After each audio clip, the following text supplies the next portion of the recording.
Hi everyone, Gridlock Cosplay here. As a cosplayer, I often wish that I could use this in my costume. We all know what it is. It's the sides of the EVA foam, and it's basically impossible to use as decor in your costume because as soon as you see it, you know exactly what it is. It ruins the fantasy. It breaks the mood of your costume because this can only be one thing. So instead of having it on the outside of your costume, you can use it on the inside to attach larger pieces of foam together. Let me show you what I've learned. So you've got two pieces of foam in your costume, two separate parts. You need them to be able to go together and stay together reliably, but you also need them to be able to come apart.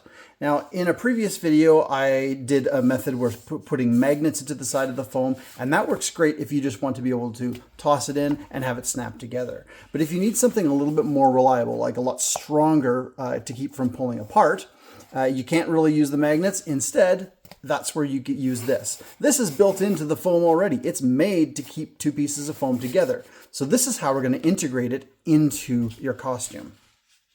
For the purposes of this video, I'm just going to use hot glue, even though you would ordinarily use contact cement.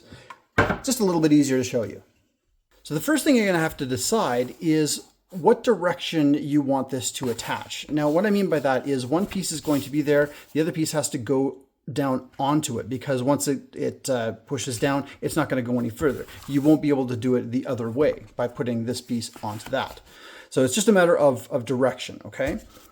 Okay, so what I'm going to do here is I'm going to have this piece be the base, and this piece is going to come down on top of it. I need to line up the edges of the grip to the edge of the foam. Actually, it's okay for it to be a little bit further. What you don't want is for it to be overlapping, okay? So for the sake of demonstration purposes, I will make it just a little bit extra there.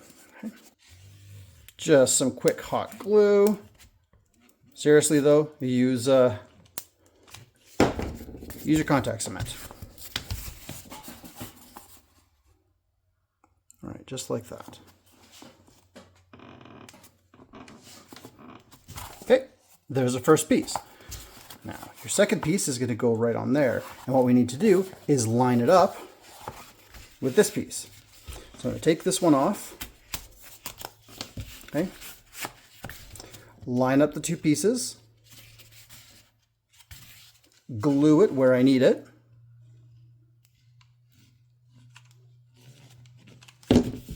Line up the pieces again.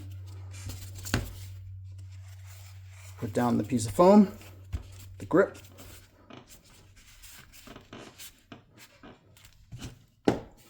And there it is. Yeah, it's really, really that simple, okay? So now we have the two pieces that are put together, okay? And which way? There we go. Just like that.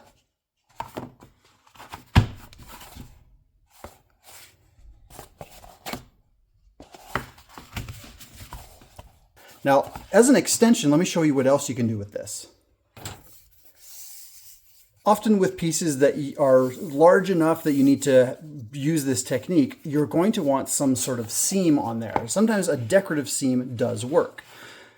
For example, to cover that seam, you put another strip of foam over top of it. Obviously, we can't just glue it onto both pieces because they need to detach still. However, since this detaches this way, what we can do is put the piece of foam over top of it here, make sure it's overlapping just that little bit.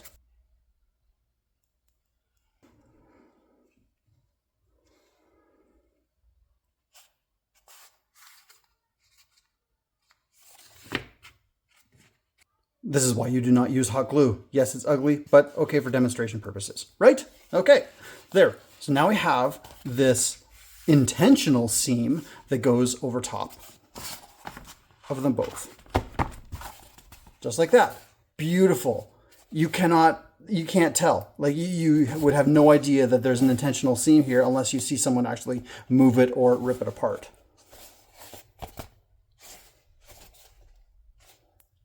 It's a fun technique. I hope it works for you. Thanks for watching.